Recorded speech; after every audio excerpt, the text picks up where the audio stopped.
আসসালামু আলাইকুম। গরু নিয়ে কোথায় যাচ্ছেন? পীর বাবার দরবারে যাইতাছি সাকিব ভাই। তুমি তো বেশ ভালো ছেলে, নামাজ কালাম বাদ দাও না। তোমারও পীরের দরবারে যাওয়ার দরকার। পীরের সাফায়াত ছাড়া কেউ জান্নাতে যেতে পারবে না, বুঝলা? ভাইরে, এই দুনিয়ায় সবচেয়ে বড় পীর হচ্ছে আমার বাপ মা। বাপ মা সম্পর্কে আল্লাহ কি বলছেন জানো? আল্লাহ কি কইছেন? আল্লাহ বলছেন, তোমাদের পিতামাতা উভয়ই অথবা যে কোনো একজন বৃদ্ধ অবস্থায় যদি তোমাদের মাঝে উপস্থিত থাকে, তাহলে তোমরা তাদের সামনে শব্দ পর্যন্ত করবে না। ফেরেশতা জিবরাইল আলাইহিস সালাম একদিন দোয়া করেছিলেন, যারা পিতামাতার খেদমত করে জান্নাত লাভ করতে পারল না, তারা ধ্বংস হোক।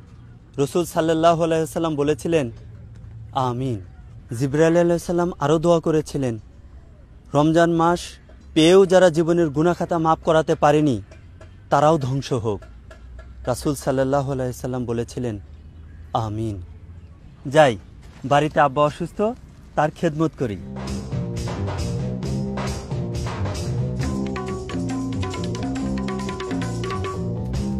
চাচা, সাকিব ভাই যা কইলো তার মধ্যে তো বাপ মায়ের কথা আছে, রোজার কথা আছে, কিন্তু পীর বাবার তো কোনো কথা নাই।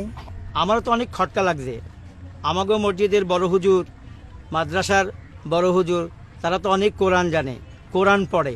তাকে তো কোনোদিন পীরের দরবারে যাইতে দেখি নাই। আমি আর পীরের দরবারে যাবো না। গরু এখন কি করুম? চাচা, একটা বুদ্ধি আইছে। আমগো বাড়ির পাশে যে এতিমখানাটা আছে না, চলেন গরুটারে এতিমখানায় দান করে দিই।